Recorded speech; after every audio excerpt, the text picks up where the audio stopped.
మాట్లాడడం చేసేస్తున్నాం. యోహాను సువార్త 17వ అధ్యాయము 18వ వచనం. నీ వాక్యమే సత్యము. 17-18 యోహాను సువార్త. అదే నీవు నన్ను లోకమునకు పంపిన ప్రకారము చాలు. ఇక్కడ దేవునికి స్తోత్రములు. ప్రభువే స్పష్టంగా చెప్తున్నటువంటి మాట ఏంటంటే, నీవు నన్ను లోకమునకు పంపిన ప్రకారము నేను వీరిని లోకంలోకి పంపుతున్నాను. దేవునికి స్తోత్రం. అలాగా అంటే ఇప్పుడు యేసు ప్రభుల వారు ఎవరు అంటే, తండ్రి చేత ఈ లోకానికి పంపబడినటువంటి వాడు. ఎందుకు పంపబడినాడు అంటే, తండ్రి యొక్క చిత్తము చేయుటకు కుమారుడే సేవకునిగా దాసుని ఈ లోకంలోకి పంపింపబడ్డాడు. అట్లయితే తండ్రి తన కుమారుని ఏ ప్రకారంగా అయితే, ఏ ఉద్దేశముతో అయితే, ఏ సంకల్పముతో అయితే పంపించారో, అదే ఉద్దేశముతో, అదే పర్పస్లో, అదే లోకంలోకి క్రీస్తు మనల్ని పంపించారన్నమాట. దేవునికి స్తోత్రం. హల్లెలూయా. అనగా తండ్రేమో తన కుమారుని పంపించాడు, కుమారుడేమో ఆయన కుమారులమైన మనల్ని ఈ లోకంలోకి పంపించారు. దేవునికి స్తోత్రం. అట్లయితే యేసు ప్రభుల వారి యొక్క సేవ ఎలా ఆరంభమైందంటే, ఆకలితో ఆరంభమైంది. ఎలా ఆరంభమైంది? ఆకలితో ఆరంభమైంది. ఎందుకనగా యేసు ప్రభుల వారు యోర్దాను నదిలో యోహాను గారి చేత బాప్తిజం తీసుకొని ఒడ్డుకు రాగానే పరిశుద్ధాత్ముడు పావురం వలె మనుష్య ఆకారములు ఆయన మీదకి రావడము మనం చూస్తున్నాం. ఆ తర్వాత అక్కడి నుంచి పరిశుద్ధాత్మ దేవుని యొక్క నడిపింపులో ఆయన ప్రయాణిస్తున్నాడు. ఆ తర్వాత 40 రాత్రులు 40 పగలు నిషిన ఆయన శోధింపబడినడు. అనగా ఆ 40 రాత్రులు 40 పగలు ఆయన ఉపవాసముతో ఉండి ఆయన ఆ శోధనను జయించిన తర్వాత ఆయన సేవను చేసిండు, ఆరంభించిండు. అనగా ఆకలితో ఆరంభమైనటువంటి ఆయన పరిచర్య, శోధనతో పరీక్షతో ఆరంభమైనటువంటి పరిచర్య, చివరికి మనం చూస్తే ఆయన శిలువలో పలికిన మాట ఏంటంటే, దాహం దాహం దాహం, నేను దప్పి కొనుచున్నాను అన్నారు. కానీ ఆయనకు దప్పి కూడా ఎవరును తెరిచలేరు. ఆయన ఆ ప్రకారంగానే ఆయన దాహముతోనే ఆయన దాహము అన్నారు. కానీ ఎవరును ఆయన దాహము తీర్చకుండానే తండ్రికి తన ఆత్మ చేసుకున్నారు, అప్పగించుకున్నారు. దేవునికి స్తోత్రం. అట్లయితే అలా ఆరంభమైంది, ఇలాగన ముగిసింది. అట్లయితే ఇప్పుడు ఏ పరిచర్య అయితే దేవుడు మిగిలించిపోయినాడో ఆ పరిచర్యను చేయవలసినటువంటి బాధ్యత దేవుడు తన శిష్యులకు అప్పగించాడు. ఆ శిష్యులు పోయిన తర్వాత వారు వర్షులకు అప్పగించారు. అలా ఇప్పటికి వచ్చింది, మన దగ్గర దాకా వచ్చింది. దేవునికి స్తోత్రం. హల్లెలూయా. అట్లయితే ఇప్పుడు తండ్రి ఈ లోకంలోకి యేసు ప్రభుల వారిని పంపించాడు. ఎందుకు పంపించాలంటే మీకు బాగా తెలుసు, రిపీట్ అవసరం లేదు. 1 యోహాను రాసిన పత్రిక 3వ అధ్యాయము 8వ వచనం ప్రకారముగా, అపవాది మొదటి నుంచి పాపము చేయుచున్నాడు గనుక పాపము చేయి ప్రతివాడు అపవాది సంబంధి. అపవాది క్రియలను లయపరచుటకే దేవుని కుమారుడు ప్రత్యక్షమాయను. హల్లెలూయా. ఇస్తున్నారా? అవసరం లేదు, చెప్పేసిన. ఓకే, హల్లెలూయా. అపవాది మొదటి నుండి పాపం చేస్తున్నాడు, పాపం చెప్పేవాడు అపవాది సంబంధి. అయితే ఇప్పుడు తండ్రి తన కుమారుని ఎందుకు పంపించారయ్యా అని చూస్తే, మనుషులలో ఉన్నటువంటి అపవాది క్రియలను లయపరచడానికి తండ్రి తన కుమారుని లోకంలోకి పంపించారన్నమాట. దేవునికి స్తోత్రం. హల్లెలూయా. నెంబర్ 1. నెంబర్ 2 ఏంటంటే, యోహాను సువార్త 10వ అధ్యాయము 9-10 చదవండి. నేనే ద్వారమును, నా ద్వారా ఎవడైనా లోపల ప్రవేశించినలా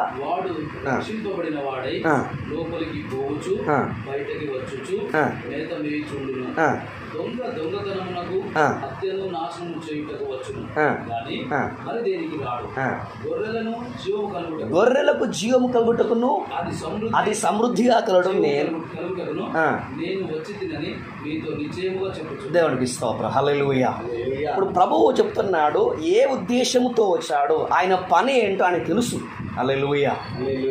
యేసు ప్రభువు వారి లోకానికి ఎందుకు వచ్చారో ఆయన స్పష్టంగా తెలుసు. నెంబర్ 1 చెప్తున్నారు, అపవాది క్రియలను లయపరచడానికి. రెండవది ఏంటంటే గొర్రెలకు జీవమునివ్వడానికి మాత్రమే కాక సమృద్ధి జీవాన్ని ఇవ్వాలి. ఎవరైతే సమృద్ధి జీవాన్ని పొందుకున్నారో ఆ తర్వాత వారికి ఏం దొరుకుతుంది? నిత్య జీవం. ఫస్ట్ ఏమో జీవం, రెండవది ఏమో సమృద్ధి జీవం, మూడవది ఏంటి? ఇక ఆ తర్వాత పొందేది ఏముండదు, ఇంకే జీవము లేదు. సో కాబట్టి ఇదే ఇంకా మనకు తెలుసు కనుక నశించిన దానిని వెదికి రక్షించుటకు ఆయన ఈ లోకానికి వచ్చెను. పాపులను రక్షించుటకు యేసుక్రీస్తు లోకమునకు వచ్చెను. అనగా యేసుక్రీస్తు యొక్క పుట్టుక అనేది అనవసరమైనది కాదు. అనగా తండ్రి తన కుమారుని ఒక ప్రాముఖ్యమైనటువంటి ముఖ్యమైనటువంటి ఉద్దేశం మీద పని మీద ఈ లోకంలో రావడము జరిగింది. అంతెందుకండి, ఇప్పుడు నేను ఈ పెన్ను కొనుక్కున్నాను. ఇప్పుడు ఇది నా జేబుకుందని అర్థం ఏంటి? నాదే. ఎందుకు పెట్టుకున్నాను? నువ్వు చూపెట్టడానికా? నువ్వు చూపెట్టడానికి ఎందుకు పెట్టుకోవాలా? ఇప్పుడు ఏం చేస్తుంది? ఇది రాస్తుంది. ఇప్పుడు నేను 100 రూపాయలు పెట్టి ఈ పెన్ను కొన్నప్పటికీ ఇది రాయకపోతే దీన్ని ఏం చేస్తాను? తీసి పడేస్తాను. అంతే. దీన్ని ఒక పర్పస్తో ఒక పని చేస్తాను. దీన్ని నేను కొనుక్కున్నాను. ఏ పని నిమిత్తమని నేను దీన్ని కొనుక్కున్నానో అది ఆ పని చెబుతా చేస్తాను. నేను పని చేస్తాను అనేది నేను పడేస్తాను. ఇప్పుడు అంత పెద్ద దొడ్డు బలు పెట్టిండు మన నరేష్ గారు. ఎందుకు పెట్టా? అంటే బల్బు కూడా ఎందుకయ్యా అంటే చూపించడానికి. ఎందుకు? అది వెలుగును ఇవ్వాలి. ఎప్పుడైతే అది వెలుగుని ఇవ్వదో అంటే కరెంటును తీసుకొని ఏం చేయాలి? వెలుగునివ్వాలి. ఎప్పుడైతే ఆ బల్బు వెలుగునివ్వదో అప్పుడు తీస్తాను డస్ట్బిన్లో పడేస్తాం. అంటే ఇప్పుడు వ్యక్తిగతంగా మన జీవితంలో ఒక వస్తువును మనం కొనుక్కున్నామంటే అదొక పని చేస్తాం. హల్లెలూయా. అలాగైతే ఈరోజు దేవుని సేవకులు మనమందరం కూడా లోకములో పాపములో సాతాను సంబంధిగా రకరకాల చెడిపోయి పాడైపోయి దేవుని ఉగ్రతకు పాత్రలమై నశించి నరకానికి వెళ్ళిపోతుండగా ఆ ప్రభువు ఆ దేవుని గొర్రెపిల్ల ఈ లోకానికి వచ్చి తన స్వరక్తం నుంచి మనల్ని కొనుక్కుంది. హల్లెలూయా. మనం పెన్ను కొనుక్కున్నట్లుగా, మనం వాచ్ కొనుక్కున్నట్లుగా, మన లైట్లు కొనుక్కున్నట్లుగా, మన బట్టలు కొనుక్కున్నట్లుగా యేసు ప్రభుల వారు తన స్వరక్తం నుంచి మనందరినీ కొనుక్కొని ఉన్నారు. హల్లెలూయా. ఎవరైతే ఆయన స్వరక్తం ద్వారా కొనబడినారో వారు లోక సంబంధులు కాదు, వారు సాతాను సంబంధులు కాదు, వారు మత సంబంధులు కాదు, వారి లోక సంబంధులు కానే.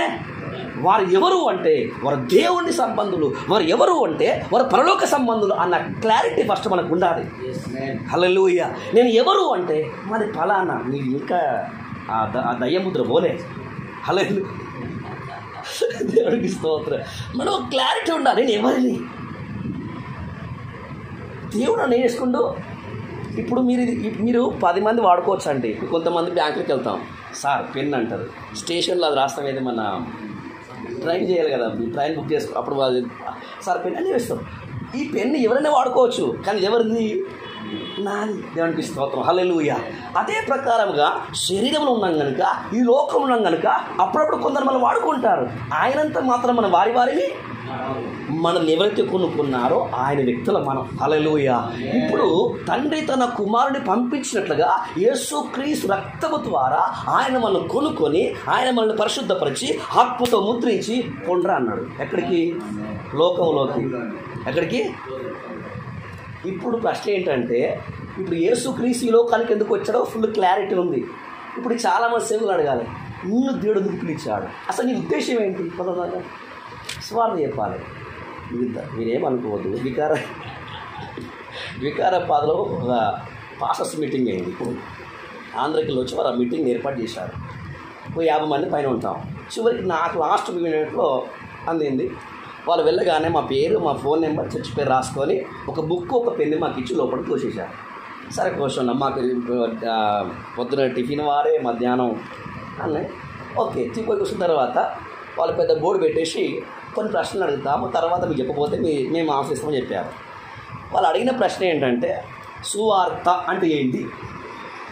సువార్త అంటే ఏంటి? ఒక్క సమాధానం చెప్పలే. ఒక ఆయన కొంచెం ధైర్యం చేసి, సువార్త అంటే ఏంటండి? దేవుడి గురించి మనం ప్రకటించాలి. అది ఏమని ప్రకటించాలి? అని అద్భుతాలు చేస్తాడు, ఆశ్చర్యాలు చేస్తాడు, కుంటి వారికి కల్లిస్తాడు, దీవిస్తాడు, అట్లా చేస్తాడు, ఇట్లా చేస్తాడు. వీళ్ళకి అర్థమైపోయింది. ఎవరు వాళ్ళకి అడగలేదు. నెక్స్ట్ క్వశ్చన్ అండి. వాళ్ళు ఏం చేశారంటే, వాళ్ళు కొన్ని చెప్తా ఉంటే బుక్ పిమ్మట్టు రాస్తా ఉన్నారు. నేను మాత్రం రాయాల. అలా కోపం వచ్చేసరికి ఆ టీచర్స్ బాగా కోపం వచ్చిన తర్వాత టీ బ్రేక్ అండి. టీ బ్రేక్ తర్వాత 2-3 రాసి నన్ను పిలిచారు పక్కకి. ఏమైంది బ్రదర్, మీకు ఏం రాసుకోవట్లేదు, మీరు అట్లా వింటున్నారు తప్ప రాసుకోవట్లేదు అన్నారు. నేను అన్నాను, ఇవన్నీ మా సండే స్కూల్ పిల్లలు చెప్పినట్టు వాక్యాలండి, నేను ఏమో రాసుకోవాలి. నిజంగా మీరు చెప్పేదాంట్లో డిప్త్ ఉంటే, నాకు తెలియదు ఉంటే నేను ఖచ్చితంగా రాసుకుంటాను. మేము సండే స్కూల్ పిల్లలకు యూత్ పిల్లలకు నేర్పించే మీరు మాకు నేర్పిస్తున్నారు, ఇవన్నీ నాకు తెలిసినాయి. అట్లా సువార్త అని చెప్పాను ఆయన. అంటే ఆ సబ్జెక్ట్ వాళ్ళు లాస్ట్కి వస్తారంట, మా తెలియదు కదా. సువార్త సబ్జెక్ట్ లాస్ట్కి ఇచ్చిపోతారంటారు. సువార్త అంటే ఏంటన్నారు? యేసు క్రీస్తు జనన మరణ పునరుద్ధానాల క్రీస్తు యొక్క 2వ రాకడ సంఘం ఎత్తబడుటయే ఫుల్ గాస్పెల్ చెప్పిన అన్నాడు. అంతే మరి ఇంకేం కావాలి? ఒక్కడు ఒక సువార్త ప్రకటిస్తే యేసు క్రీస్తు ఈ లోకానికి ఎందుకు వచ్చాడు, రాకంటే ముందు ఆయన ఏమై ఉండే, అయితే 33 సంవత్సరాలు ఎందుకు ఆయన జీవించాడు, ఎలా జీవించాడు, రైట్, అయితే ఆయన ఎందుకు మరణించాడు, అది ఎందుకు సమాజయపడ్డాడు, అది ఆయన ఎందుకు తిరిగి లేచాడు, అది ఆయన ఎందుకు పైకి వెళ్ళాడు, అది ఆయన ఎందుకు కిందకి రాబోతుందో, అది అవి 5 విషయాలు చెప్పితే దాన్ని ఏమంటారు? సంపూర్ణ సువార్త. ఈ 5 విషయాలు పక్కకు పెట్టి నీకు భార్య పెండ పెడుతుంది, కోడి గుడ్డు పెడుతుంది, భార్య డెలివరీ అవుతుంది, అది క్షమించండి మీరు ఇది లోపల చెప్తారు అనమాట. అంటే ఇదే డెలివరెన్స్. ఏం డెలివరెన్స్? భార్య డెలివరెన్స్, గురుడు డెలివరెన్స్. అవునా కాదా? ఇది అంటే ఇప్పుడు సువార్త అంటే సేవకు వచ్చినటువంటి వారికి ఏమర్థమవుతలేదు. సేవ అంటే అర్థం కాకుండా సేవకు వచ్చింది కాబట్టి మన దేశాల రాష్ట్ర సర్వనాశనం అయిపోతుంది. హల్లెలూయా. నీవు ఒక చోట నిలబడ్డావంటే మనం అర్థం చేసుకుంది ఏంటంటే, నాకు నేనుగా రాలేదు, నెంబర్ 1. నెంబర్ 2 ఏంటంటే, నా తల్లో నా తండ్రో నా కులమో నా మతమో పోరని పనికిరావు, నువ్వు ఉద్యోగానికి పనికిరావు. తర్వాత ఏంటి? ఏ జాబు ఏ పని చేత కావు, ఏ జాబ్ చేత కాబట్టి పోరాయిగా బ్యాగ్, కనీసం బ్యాగ్ అన్నా భుజానికి వేసుకొని పోతే ఆడ 10 రూపాయలు, ఈడ 10 రూపాయలు, ఆడ కొంచెం బియ్యం పెట్టి అంతే మనం రక్షణ వారివి. మనకు 100 మంది 100 రకాలుగా అనుకున్నా నేనెవరో, నన్ను పిలిచింది ఎవరో, నా అభిషేకం ఏంటో, నా పిలిపి ఏంటో నాకు ఫస్ట్ తెలియాలి. దేవునికి స్తోత్రం. హల్లెలూయా. యేసుక్రీస్తు అంతేందుకంటే యేసు ప్రభువు చచ్చిపోయే ముందు కూడా నువ్వు నిజంగా దేవుని కుమారుడేనా, దేవుని కుమారుడవైతే ఫస్ట్ నువ్వు రక్షించుకో మమ్మల్ని. నీవు అందంటో నీకు ఎందుకు నాయన, నీ మాట అంటే తన చిత్తం ఓడిపోతుంది అక్కడ. హల్లెలూయా. నా చుట్టుముట్టున్నటువంటి వారు 100 మాటలు మాట్లాడినా, 100 నేరాలు మోపినా, ఏం చేసినా సరే ఇవన్నీ జరుగుతున్నాయి నా మీద దాడి అంటే ఆయన అనుమతితోనే జరుగుతున్నాయి. అది కొరడా దెబ్బల దేవుడు అనుమతించాడు, అది ముళ్ళ కిరీటమా దేవుడు అనుమతించాడు, అది భుజం మీద భారమైన శిలువనా ఆ దేవుడు అనుమతి. ఆయన ముందే చెప్పాడేది, యేసు ప్రభుల వారు ఈ లోకానికి రాకంటే ముందే సుమారు 500-600 సంవత్సరాల ముందే యేసే చెప్పాడేమని, అతని నల్లగొట్టుటకు యెహోవాకు ఏది ఇష్టమైందంటే తన ప్రియ కుమారు నల్లగొట్టుటకి దేవునికి ఇష్టమైంది. హల్లెలూయా. కానీ ఈరోజు ఏంటంటే మన కుమారుని ఏం చేయలేకపోతున్నాం. ఆయన లోబడిండు, అబ్రహాముకి ఇస్సాకు లోబడినట్టుగా తండ్రికి యేసుక్రీస్తు లోబడినాడు. కానీ మనం లోబడతారు. దేవునికి స్తోత్రం. హల్లెలూయా. అట్లయితే ఇప్పుడు ఒక మాట, యాకోబు రాసిన పత్రిక 1వ అధ్యాయము 14-15. ప్రతి వాడును తన స్వకీయమైన దురాశల చేత ఈడవబడి మరలు కొల్పబడి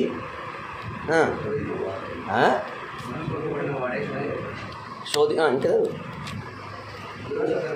దురాశ గర్భము ధరించి పాపమును కనగా పాపం పరిపక్వమై మరణమును కనడు. దానికి స్తోత్రం. హల్లెలూయా, హల్లెలూయా. ఇప్పుడు సాతాను క్రియలను లయపరచుటకే దేవుని కుమారుడు ప్రత్యక్షమాయను. ఇప్పుడు సాతాను క్రియలు అంటే ఏంటి? ఇప్పుడు మనందరి దృష్టిలో ఏంటంటే, బొట్టు, గాజులు, లేకపోతే సినిమాలు, లేకపోతే సీరియళ్ళు. నేను మొన్న ఒక ఊరిలో చెప్పిన ఏంటంటే, ఆడపిల్లలు చాలామంది కూర్చున్న తర్వాత చర్చికి వెళ్తారమ్మంటే వెళ్తాం. బాపటి తీసుకున్నాం.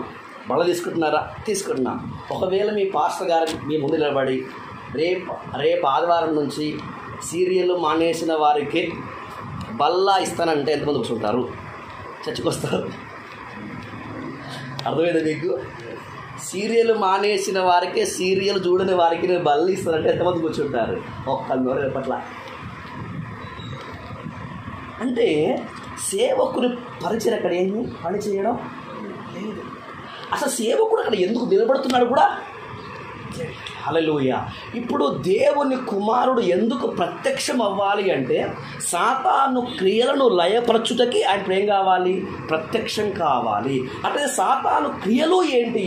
అవి ఎప్పుడు ఆరంభమైనవంటే మొట్టమొదటి ఆదాము లోపట హవ్వ లోపట సాతాను క్రియ, సాతాను ఆలోచన, సాతాను ప్రేరేపణ అంటే దురాశనే. హల్లెలూయా. అప్పుడు కళ్ళు లేదు, బీర్ షాపులు లేవు, పాన్పరకులు లేవు, బీడీలు లేవు, గాజులు లేవు, బొట్టు లేదు. ఇప్పుడు ఈ దేవతలు దేవుని నిలబడుతుంది ఏ పేరప్పుడు లేదు. ఇదే ఇప్పుడు మనం ఇది పాపము అని చెప్పుతున్న ఏ పాపం లేకంటే ముందే ఆదాము వారు ఏమయ్యారు? పాపులయ్యారు. పాపాన్ని బట్టి వాళ్ళకి ఏమొచ్చేసింది? మరణం వచ్చింది. ఏంటి అంటే ఒకే ఒకటి, దురాశ, అవిధేయత, తిరుగుబాటు. ఈ సాతానులో ఉన్నటువంటి ఆ స్వభావము, ఆ క్రియలు, ఆ ఆలోచనకి ఎవరిలోకి వచ్చినవి? ఆదాము అవ్వలోకి వచ్చినాయి. హల్లెలూయా. ఇప్పుడు మనుషుల లోపల ఏముంది అంటే దురాశ ఉంది. ఏముంది? దురాశ. ఇప్పుడు ఉదాహరణకి వాడికి వచ్చినది ఈ దురాశ ఉందనుకోండి. ఇదేముంది? ఇది ఎవరు ఇచ్చారంటే సాతాను గాడు నా లోపల ఏమి ఇచ్చాడు? ఇచ్చాడు. ఇప్పుడు ఈ దురాశను పెట్టుకున్నది ఎవరు అంటే నేను. సాతాను పెట్టాడు, ఇది నాలో ఉంది. అవిధేయత ఎవరిది? సాతానుది. తిరుగుబాటు ఎవరిది? సాతాను గాంధీ. ఇప్పుడు సాతాను క్రియలు నాలో ఉన్నవి. ఆ లోపట ఇప్పుడు నాకు కడుపు నొప్పి వచ్చింది. పాస్టర్ గారు పెద్దోరు కాబట్టి ఆయన వాడుతున్నాం. మంచోళ్ళు ఏ వారు గురిగారు అయ్యగారు అంకుల్ పాస్టర్ గారు నా కడుపులో నొప్పి ఉంది అయ్యగారు, కొంచెం నా కోసం ప్రారంభించంటే ఆయన మోకరించున్నాడు. అప్పుడు నేను మోకరించా. అయ్యగారు ఎటు చేసిండు? ప్రార్థన చేసిండు. నాకు కడుపు నొప్పి అంటే స్తోత్రం. హల్లెలూయా. పోగానే అప్పుడు 2 వారాలు వచ్చన్నాను. అయ్యా నాకు బాప్టిజం ఇవ్వండి అన్నాను. ఆయన చేసిండు, బాప్టిజము ఇచ్చేసిండు. లోపడు నాకు పాఠం నేర్పించిండు ఆయన, నాకు బైబిల్ క్లాస్ ఇచ్చిండు ఆయన. దాని తర్వాత ఇప్పుడు ఏమొచ్చిందంటే, ఇప్పుడు క్రైస్తవం ఎలా ఉంది చెప్తున్నాను. ఇప్పుడు ఏమొచ్చిందంటే క్రిస్మస్ వచ్చింది. ఏమొచ్చింది? బ్రదర్ పాస్టర్ గారు క్రిస్మస్ గ్రాండ్ చేయాలి. నరేష్ డాక్టర్ గారు అదిరిపోవాలి, మోడీ గారు అదిరిపోవాలి. ఈసారి 6 ఏం చేయాలి? ఏం చేద్దామయ్య గారు? వాళ్ళు 3 మేకలు కోసారు, మనం 4 మేకలు పోతాం. వాళ్ళు ఇంత స్టార్ పెట్టారు, మనం ఇంత స్టార్ పెడదాం అంటే ఇప్పుడు నా దగ్గరికి వెళ్ళి 50-60 వేలు ఏం చేసిన ఇచ్చిన. ఇప్పుడు గ్రాండ్గా కేకు, గ్రాండ్గా చుక్క, గ్రాండ్గా బట్టలు అన్నీ గ్రాండ్గా అయినాయి. ఓకే. ఆ తర్వాత ఇప్పుడు ఏమైంది? మొన్న వచ్చింది ఏది? Good Friday. అప్పుడు రోజంతా చర్చిలో వస్తూ ఏడుస్తూనే ఉన్నాం. ఎందుకు ఏడుస్తున్నామంటే ప్రభువా నీ బట్టలు చింపేశారు, ప్రభువా నీకు గడ్డం పెరికారు, ప్రభువా నీకు ముళ్ళ కిరీటం పెట్టారు, ప్రభువా నీ పక్కలో పొడిచారు అని ఏడుస్తూనే ఉన్నా. హల్లెలూయా. ఇప్పుడు ఆ రోజు అయిపోయింది. దాని తర్వాత ఇప్పుడు ఏది ఇంకో ఆధారం వచ్చింది, మట్టల ఆదివారం. అప్పుడు పాస్టర్ గారి గాడి మీద ఎక్కించేసి అది ఏదో ఇంత కొమ్ము పట్టుకొని ఓసన్నా జయం. దాని తర్వాత ఏమైపోయింది? మట్ల అయిపోయింది కదా. ఇప్పుడు నిన్నేమైపోయింది? పునరుద్ధరణ. ఏసు తిరుగులు ఓకే, బొమ్మలు, స్వీట్లు అవి అయిపోయినాయి. ఇప్పుడు వీళ్ళు ఏమనుకుంటారంటే మేము సేవకులం, వీరు ఏమనుకుంటారంటే మేము క్రైస్తవులం. కానీ ఇప్పుడు యేసుక్రీస్తు పుట్టింది మన క్రిస్మస్ ఇవ్వడానికి కాదు. యేసుక్రీస్తు మరణించింది మనకు గుడ్ ఫ్రైడే ఇవ్వడానికి కాదు. యేసు ప్రభువు వారు ఏది మన ఆ గాడిద మీద మందిరానికి వెళ్ళింది మనకు మట్టలాగా ఇవ్వడానికి కాదు. ఆయన తిరిగి లేచింది మనకు ఈస్టర్ పండుగ ఇవ్వడానికి కాదు. దేవునికి స్తోత్రం. అట్లయితే ఇప్పుడు మనిషి ఇది తిరుగుతున్నాడు ఇక క్రిస్మస్కు, దాని తర్వాత గుడ్ ఫ్రైడే, మట్టలాది వారు ఇవి తిరుగుతూనే ఉన్నారు. ఇప్పుడు క్రైస్తవుడు ఏంటంటే సంవత్సరానికి ఇవి చుట్టుముట్టు తిరుగుతున్నాడు. కానీ దేవుడు తన కుమారుడు పంపించే ఉద్దేశం ఏంటి అంటే పండుగ చేయించడం కాదు, కానీ మన లోపలికి సాతాను క్రియలు ఏవైతే ఉన్నాయో వాటిని చంపడానికే దేవుడికి మాట ప్రత్యక్షమయ్యాడు. హల్లెలూయా. ఇప్పుడు నేను నిజంగా దేవుడు నన్ను పిలిస్తే, నన్ను అభిషేకిస్తే, నన్ను పంపిస్తే నేను నిలబడిన ప్రతి చోట సాతాను క్రియలు లయపరచబడాలి, దేవుని రాజ్యం వారి లోపల విస్తరించగలగాలి. హల్లెలూయా. ఇప్పుడు కొంతమంది అంటారు, అయ్యా మేము చర్చికి వెళ్తున్నాము, పాటలు పాడుతున్నాము, ప్రార్థిస్తున్నాం, కానీ పాపము ఏమవుతుందంట? పెరుగుతూ ఉంది. కారణం ఏంటి తెలుసా? ఇప్పుడు మగపిల్లలు ఉన్నాం, మన ఎవరికి కూడా మన గర్భవతులం కావు, కానీ ప్రతి ఆడపిల్ల ఏమవుతుంది? గర్భవతి అయితే. ఇప్పుడు సాతాను గడ ఒక తల్లిని పెట్టింది మన లోపట. సాతాను గడ మన లోపట ఒక తల్లిని పెట్టిండు. ఆ తల్లి ఎప్పుడు పిల్లలు గంటనే ఉంటుంది. ఆ తల్లి పేరు దురాశ. స్తోత్రం. ఆ తల్లి పేరు ఏం పేరు? దురాశ. బైబిల్ ఏముంది? దురాశ గర్భము ధరించి ఇదేని కంటుంది? పాపానికి అంటేనే ఉంది. ఇప్పుడు నువ్వు నీ ద్వారా పాపం బయలుపరచబడద్దు అంటే దురాశ చచ్చిపోవాలి, దురాశ లయమైపోవాలి. ఈ దురాశను, అవిధేయతను, తిరుగుబాటును మన బతుకులో నుండి వాటిని చంపకుండా, లేకపోతే విశ్వాసంలో వాటిని చంపకుండా మన వారికి ఎన్ని నేర్పించినా, వాటి చేత ఎన్ని చేయించినా ఏమి ప్రయోజనం లేదు. హల్లెలూయా. ఎందుకంటే పండగ చేయకపోయినా పరలోకం గ్యారంటీ, పాస్ అవ్వకపోయినా పరలోకం గ్యారంటీ, పాటలు పాడకపోయినా పరలోకం గ్యారంటీ. ఎందుకు అంటే మనకు అందరి పాట ఉంది, దేవుడు త్వరగా వస్తున్నాడు పరిశుద్ధ సంఘమును తీసుకొని పోవడానికి. ఇప్పుడు పరిశుద్ధపరచబడితేనే, అనగా మనం యేసుక్రీస్తు ప్రభుల వారి వలె మనం మార్చబడితే మనకేముంది? పరలోకం ఉంది. ఇప్పుడు నేను పరిశుద్ధపరచబడకుండా ఈ కార్యక్రమాలన్నీ చేస్తే నాకు ఏం ప్రయోజనం? ఒక మాట, మోష ఎక్కడ పుట్టాడు? మోష ఎక్కడ పుట్టాడయ్యా? మీరు ఆగడా? మోష ఎక్కడ పుట్టాడు? ఐగుప్తులో పుట్టాడు. ఎక్కడ పెరిగాడు? ఐగుప్తులో పెరిగాడు, రాజగృహం పెరిగాడు. హల్లెలూయా. కానీ మోషేని వారందరూ చేసేది నిరాకరిస్తే బయటికి పారిపోయి వచ్చి మిద్యాన్లో ఉన్నాడు 40 సంవత్సరాలు. ఓకే, దాని తర్వాత దేవుడు మరలా అక్కడికే, పుట్టింది ఐగుప్తులో, పెరిగింది ఐగుప్తులో, మళ్ళా పారిపోయింది అక్కడ, మళ్ళీ వచ్చింది ఎక్కడికి? మనం లోకంలోనే పుట్టాం, లోకంలోనే పెరిగాం. కానీ దేవుడి విషయంలో మనల్ని ప్రత్యేకించి ఏర్పరచుకొని మనల్ని పరిశుద్ధపరిచి ఆత్మతో ముద్రించి ఒక పనిని అప్పగించేసే మనల్ని పంపించారు. హల్లెలూయా, హల్లెలూయా. సో కాబట్టి ఇప్పుడు యేసు ప్రభుల వారు ఈ లోకంలోకి ఎందుకైతే పంపించబడ్డారో, ఏ ఉద్దేశంతో పంపించబడ్డారో, ఏ పని విషయంలో పంపించబడ్డారో, నేనును నీవును అదే పని నిమిత్తమై మనం పంపించబడ్డామన్న వాస్తవాన్ని మనం మర్చిపోకూడదు. హల్లెలూయా. కొంతమంది ఉంటారండి, ఎవరికి కించపరచట్లేదు, కొంతమంది ఉంటారు, అయ్యా మీరు ఏమైనా పని చేస్తారా? సేవ చేస్తాను. ఓకే, సంపూర్ణ సేవనా లేకపోతే పార్ట్ టైం సేవ? అప్పుడు వాళ్ళు ఏమంటారంటే సంపూర్ణ సేవ. ఓకే, ఇప్పుడు రోజు షాప్ తీస్తారా మీరు? రోజు సండే కూడా. ఓకే, ఇప్పుడు పనికి వెళ్తారు, పొద్దున్న పనికి వెళ్ళాలి, సాయంత్రం ఇంటికి. ఎందుకు? పని. అవునా కదా? అట్లయితే ఒక మేస్త్రి పని చేసేవారు, ఒక ఫోటో స్టూడియో ఆయన, ఒక డాక్టర్, ఎవరెవరో ఇప్పుడు చాలా వృత్తులున్నాయి. ఆ వృత్తుల వారు పొద్దున 10 గంటలకు వెళ్ళి ఈవినింగ్ సాయంత్రం వరకు ఏం చేస్తున్నారు? కష్టపడి న్యాయం చేకూరుస్తున్నారు. హల్లెలూయా. ఇప్పుడు నేను ఎవరిని? సంపూర్ణ సేవకుడు. నేనేం చేయాలి? ఇప్పుడు పొద్దున పోయిన ఇంట్లో ఉంటా, మధ్యాహ్నం పోయిన ఇంట్లో ఉంటా, సాయంత్రం పోయిన ఇంట్లో ఉంటా, రాత్రి పోయిన ఇంట్లో ఉంటా, ఎప్పుడు పోయిన ఇంట్లో ఉంటా. కానీ నా పేరెవరు? ఫుల్ టైం సేవ. ఫుల్ టైం యాడ చేస్తున్న సేవ? భార్య దగ్గరన, పిల్లల దగ్గరన. ఎవరు నీ సేవ చెప్పింది? ఎక్కడ సేవ? పౌలు అంటున్నాడు, క్రీస్తు స్వారూప్యము మీ యందు ఏర్పడు వరకు నాకు మరలా ప్రసవేదన. ఈ లోకంలో ఇద్దరికే ప్రసవేదన. ఒకటేమో సామాన్యంగా తల్లులకు, రెండవది ఆ ప్రసవేదన తెలిసినవాడికి తెలుసా? దేవుని పుట్టినటువంటి దేవుని కుమారుడికే, దేవుడి సేవకుడు తెలుసు. హల్లెలూయా. ఎందుకు ప్రసవేదన అంటే ఒక్కొక్కరు లోపల ఎవరు ఉండాలి? యేసు. ఇంకోటి ఎందుకు ఎంత ప్రసవేదన అంటే, ఇంకోటి స్పష్టంగా చెప్పి ఇచ్చేస్తాను నేను. మన క్రైస్తవ లైఫ్ ఇలాంటి, యేసుక్రీస్తు పుట్టాడు, పుట్టిన నుంచి స్టార్ట్ అయింది ఏమని?